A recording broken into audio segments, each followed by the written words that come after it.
TGR News, broadcasting from the State of Israel. Welcome back to TGR News. Hello, hello. Well, we had another great week. Was able to put out the food like we do every week, thanks to you guys. Every week, these people are becoming more and more dependent, I think, even on us, because they see how much we actually, we're dependable, and we're there every week giving them this food. And it's, once again, like I always say, it's thanks to you guys. You guys are the people who are making it possible with all your wonderful, heartfelt donations. And like I've mentioned a few times, just for your information, donate as much as you can, but as much as you feel right. But the family costs us, with the deals we've got today, about $200 a month to give them food every week. Yeah. And that's just for your information. It's nothing that you have to use as a guideline when you're led to maybe become a part of this ministry. Well, we've had a lot of good weather, some good news. Yeah. Summer's finally, here. The sun came out. We're back in the studio. Yeah. I'm so glad. Yeah. We've had a lot of things happen. That's the only good news this week. Yeah, that was a horrible, horrible week. Yeah. You'll hear about it in a Let's second. get into it. Yeah. At the beginning of this week, Putin is making signs as if the war is over. He said that they have successfully achieved the goals they wanted, and now making sure that the Russian supporters in Donetsk are safe.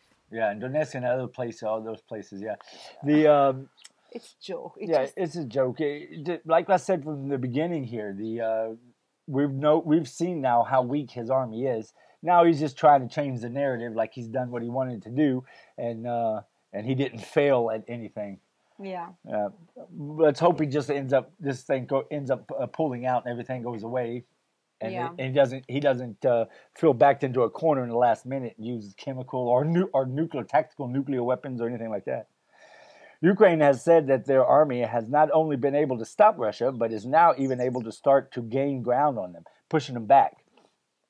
While the people of Ukraine are worried that Putin has a surprise up his sleeve, like we're talking about, the problem with him having access to chemical weapons and nuclear weapons and nuclear tactical weapons. And being unpredictable. Exactly. Well, let's get into what's happening here in Israel, because this was a bad week for the country here. This past week, Minister of Defense Benny Gantz was planning to meet with Abu Mazen to stop the rising up number of terrorist attacks. Prime Minister Bennett vetoed this meeting and stopped it from happening.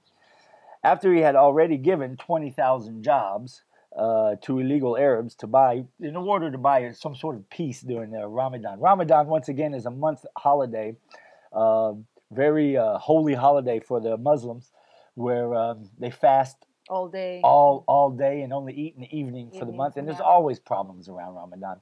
They always have, the Arabs always act up around the Ramadan time. So I don't know what they wanted to talk about. Abu Mazen, by the way, is the head of Palestinians Authority. I don't know what they wanted to talk about, but as you said, maybe it's a good thing. Maybe it's a good thing that he didn't get to go, because because the only thing that's going to happen in a meeting like that is Benny Gantz, our defense minister, is going to give them something in return for them being quiet and not killing us, right? Yeah. So I mean, I don't think we have to give them anything. We just need to take care of business. Yeah. So like we said, it's probably a good thing that he wasn't able to meet. But then again, it was after Prime Minister Bennett already gave 20,000 jobs to the illegal Arabs that are not supposed to be able to work in the country. Anyway, the Negev Summit was a big thing. We've all heard about what's going on in the Negev Summit, where all the 6 countries met here in the Negev of Israel with Prime Minister Bennett, representatives from the United States, Bahrain, the UAE, Egypt, and Morocco. And there's supposed to be also someone from Jordan, but they didn't show up in the last minute. This meeting was set as Sde Boker. By the way, Sde Boker is a place in the Negev. Sde means field, and Boker means cowboy. So it's in the cowboy field. Yeah. That's that's just neat information. It was to make strategical decisions to stop Iran from being a nuclear power. It's the same. It's the same thing. It's the exact same thing like happened last time with Obama. Just They, like last they time. made a bad deal with Iran to be friends with Iran for whatever reasons they did it, and then they dropped the responsibility on us. But you take care of it. You take care of it, right? It would have been much easier if the U.S. would have just made a good deal from the beginning, or no deal. There shouldn't be a nuclear deal. There shouldn't be anything with deal and nuclear in the sentence when you're talking with Iran. Yeah. But they landed on Sunday and started political talks and deals on Monday morning. Yeah. The Blinken, the U.S. Representative, he showed up late because he was in a meeting in Ramallah with Abu Mazen, the Palestinian same guy, Authority. Yeah, exactly. Yeah. I think it's offensive. Yeah. I don't know. I feel like it's don't respect the meeting and us. You make a deal, horrible deal with Iran about the thing that you're gonna sign. You're gonna take organization out of the list of organization terrorists and stuff. Very bad things. Very bad things. And then you late. And why you late? Because you're going to speak in Ramallah with Abu Mazen. And during this meeting, also when it did take place, we'll get into it, is when a bunch of terrorist attacks, and the main one happened here in Israel. We'll get into that. That happened right after Blinken was with Abu Mazen, and then he comes to talk with Israel and the rest of the countries. Yeah. On Sunday night in Hadera, a coastal city in the north near Caesarea, two terrorists walked through the street, opened fire on anyone around. They came with a bag with over 1,100 rounds of ammunition and guns. They seriously injured many, including police officers, and killed two soldiers that were on their way coming home from the army. The ISIS here is the ones who say they took responsibility. Now, let's talk about that. There is no ISIS in Israel. ISIS is an organization with ideals. The organization ISIS does not exist in Israel, but the ideals do. Okay, within the Arab radical terrorists. Yeah. So when ISIS takes responsibility, it's an iffy, it's a question mark. I mean, it's Israeli Palestinians, not ISIS not ISIS. Followed. That were changed in ideals to ISIS thinking. So it's ISIS, but it's just the way I think it's an important fact to point out. Yeah, they didn't plan it and send those guys, but they affected their thinking. Exactly. Yeah. One of the terrorists had a brother that one of the terrorists that did the shooting had a brother who was a detective in Kfar Saba city, a major city here in Israel. So I mean, so the terrorist family is part of the Israeli society, Yeah. Terrorist family said they didn't know how it happened, and they spoke out against them. They said they like in Beersheba, I think it's a new tactic the Arabs are gonna have now. They're gonna send their people to go out and kill Jews, and then say, "Oh, we didn't know it happened. We're against that." Yeah. As long as they publicly say we're against it, how can you be raising someone in your own house, a child in your own house, and have a family member in your own house who's this radical and not know it? Yeah, exactly. On Tuesday night, a terrorist on a motorcycle drove in Ben Brak. Ben Brak is city next to Tel Aviv, very close to Tel Aviv, with a very religious city, with an AK-47. Then he started walking and firing in the city center, and then continued on to another heavily populated area and continued firing until a pair of police officers on a motorcycle stopped him. Yes. It's another big terrorist attack here in Israel. The driver of the motorcycle, one of the policemen, been killed trying to stop him. Yeah. In this time, including the policemen, five people been killed. This past week, 11 Israelis killed. So in 1 week, 11 Israelis been killed in this terrorist attack.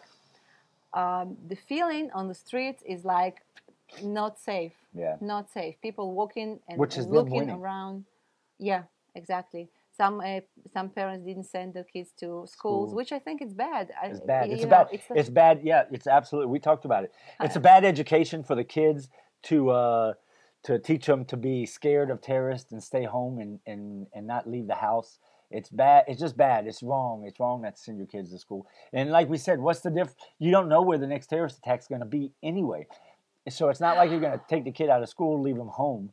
You know, you're still going to go leave your house to go grocery shopping and stuff, and it could happen there, just like it could happen on the way to school. But on this time, nobody said they're against it. The family didn't say they're against it. And the next morning, they started in the schools praising the people who killed the Israelis.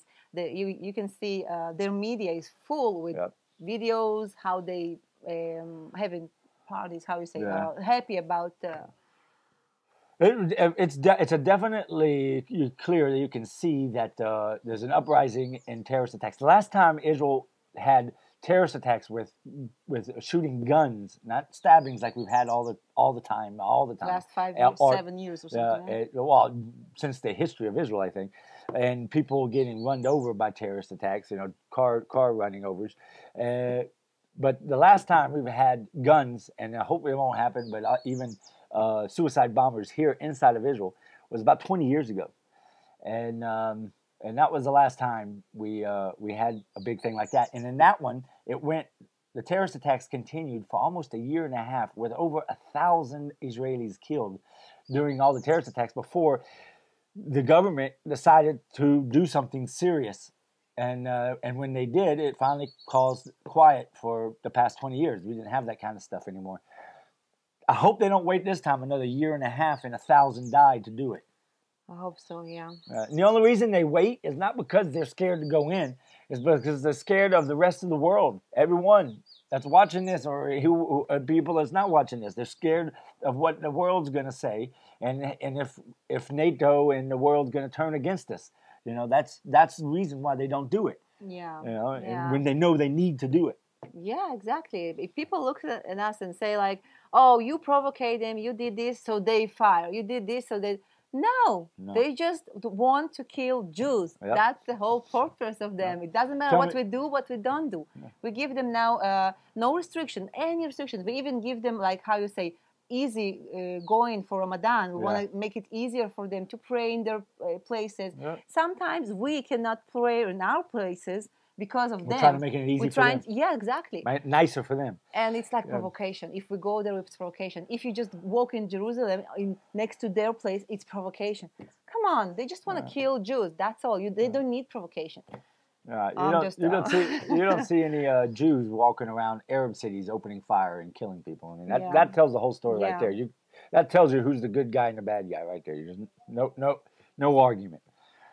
Well, Israeli President Herzog went to Jordan and met with King Abdallah on Tuesday to try and broker a de-escalation of terrorist activities during the upcoming Ramadan, like we talked about.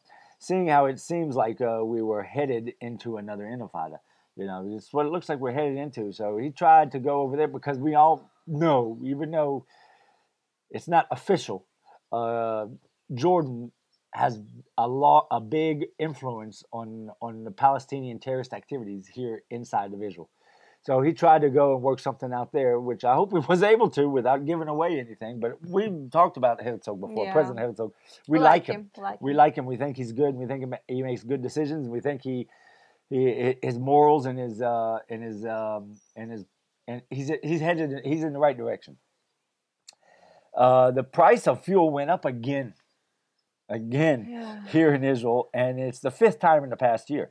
The first 3 times, don't forget, it was because of this new coalition we got, this new government. They decided to raise the taxes. Only the last 2 times is because of what's happening in Ukraine, and they could very easily have taken back the taxes down to keep the fuel prices kind of normal. Yeah, help us. Nevertheless, though, today, just so you understand when we're talking about the prices, I did a little calculations because here it's shekels per liter, and in America you're used to dollars per gallon. So I did a little calculations to figure it out. Homework. Yeah, I did. Gasoline is about $8 a gallon now here in Israel, and diesel is about $9 a gallon. $9 a gallon. I drive a diesel truck. So $9 a gallon every time we want to go somewhere and feed the people Yes, and exactly. make videos. We're driving a lot. Yes, we're driving. $9 a gallon. That's so when the prices go up in America. Not that it does. Not that you don't need to fight that too. But keep in perspective what other people are paying. Crazy right? here. Yeah, and it's all together with the food raising. The prices all going food's up. going. After Pesach, they say it's probably going to be. And it seems like when fuel goes up, food automatically goes up because Because one the of the major expenses of produce is fuel. It's fuel for the tractors to run the farms. It's fuel for the trucks to delivery. It's fuel for. Exactly. It's all fuel. It seems like fuel is what grows produce. Also, Yeah, so when the prices of fuel go up, prices of food goes up. Yeah. Yep, that's so true. Well, you got anything you want to say? Yeah, I want to say that even though it feels like we in the madhouse here, it's all crazy, it's terror attacks and everything, we won't let them win. Absolutely. We'll be strong. Pray for us. We're praying for Israel to be strong and go through this difficult time. And we went through many difficult times before, and we're still here. So we're strong, we're fighting. Oh, we'll be here. We'll make it through this one just like we made it through the other ones. Just depends how many people's going to die on the way. Yeah. So that's why I want to give you this feeling of combat. We're fighting. We want. It's sad. It's crazy what's going on here, but we're stronger than ever. Yep. And God with us. Yeah. Absolutely. Well, that's a good thing to say. I agree with everything you said. We will make it through this. And we will be okay, and we will win this one again. But the question is at what price? How long is it going to have to go on before the government makes the right decisions? And as you see, the weather's good. Last week I was able to put out a video. So happy to be able to do that. This coming week, weather's still good. I won't be able to put out probably a travel video, but I've already went to the Army, and I made a little video about that already. And but this video wasn't like the last Army video. I can't put in most of the information, but I made a little, say hello from the IDF kind of thing. But the weather's back to good, and we'll be making more and more travel videos for you guys because I really like doing it. I learned so much about this country when I do it because I go in depth of studying the places, right? Yeah, I like it too. Yay, going out. Yeah, let's go make some videos. So that's about it. So if you feel like God's talking to your heart and telling you to become a part of this ministry to help with the boat part of the ministry or the feeding the hungry here in Israel, well, then don't forget to join us on thegoldenreport.com. And until next week. Shabbat shalom. Bye-bye.